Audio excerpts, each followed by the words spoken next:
আব্বার হোক দোষ আমার আব্বার হোক এসব আমার কোথায় বিষয় না। সম্পর্ক নষ্ট না করি না, সম্পর্ক নষ্ট না করি, কারো কিচ্ছু হবো না, আমি মরে যাবো গা। আমি তোমার সাথে কেমনে থাকবো মায়া, কও না মায়া, আমার এমন করো না মায়া, মায়া আমার এমন করো না মায়া।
রায়হান, খবর শুনছস?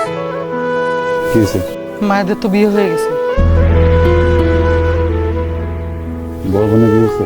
বড় বোনের বিয়ে তো হয়েছে, শুনলাম চাচা নাকি মায়েরও বিয়ে দিয়ে দিছে।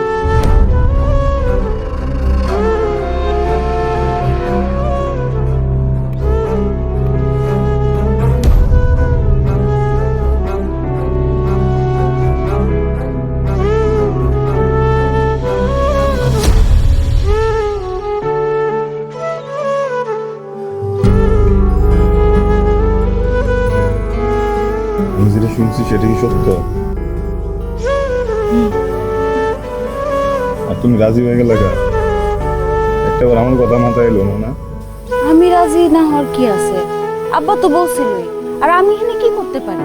তোমার আব্বা তো করছিল রাত না করার কথা, তুমি কি লেগে বিয়েটা করতে গেলে? তো রত্নাপাড়ি তো বিয়ে হয়েছে, আমার বিয়ে হয় নাই তো। তুমি ভুল শুনছো। তো তোমার বিয়ে হয়নি? মায়া, আমি তোমার বুঝতে পারুন না আমি কিসের উপর দিয়ে যাইতেছিলাম। আমার শফিকে কি কইছে জানো? আমার শফিকে কইছে তোমার নাকি বিয়ে হয়ে গেছে গা, চাচা নাকি তোমার বিয়ে দিচ্ছে। আমার বিয়েটা হয়ে গেলেই ভালো। আব্বা আজকা হোক আর কালকা হোক, ঠিকই অন্য কারোর সাথে আমাকে বিয়ে দিবে। কিন্তু তোমার সাথে আমার সম্পর্ক কোনো দিন মানে না। তুমি খামাখা এটা নিয়ে দেখো না, তুমি ভুলে বসো কিছু। চলো না পলায় জায়গা দিয়েছে, একবার পলায় বিয়েটা করলে আর কি কিছু করতে পারবো না, বুঝছো? আমি বলছি না, তুমি আমার লগে থাকলে দুনিয়ার কোনো কিছু আমার লাগবে না, কিন্তু তুমি না থাকলে বিলে বাইতে তখন চলো না।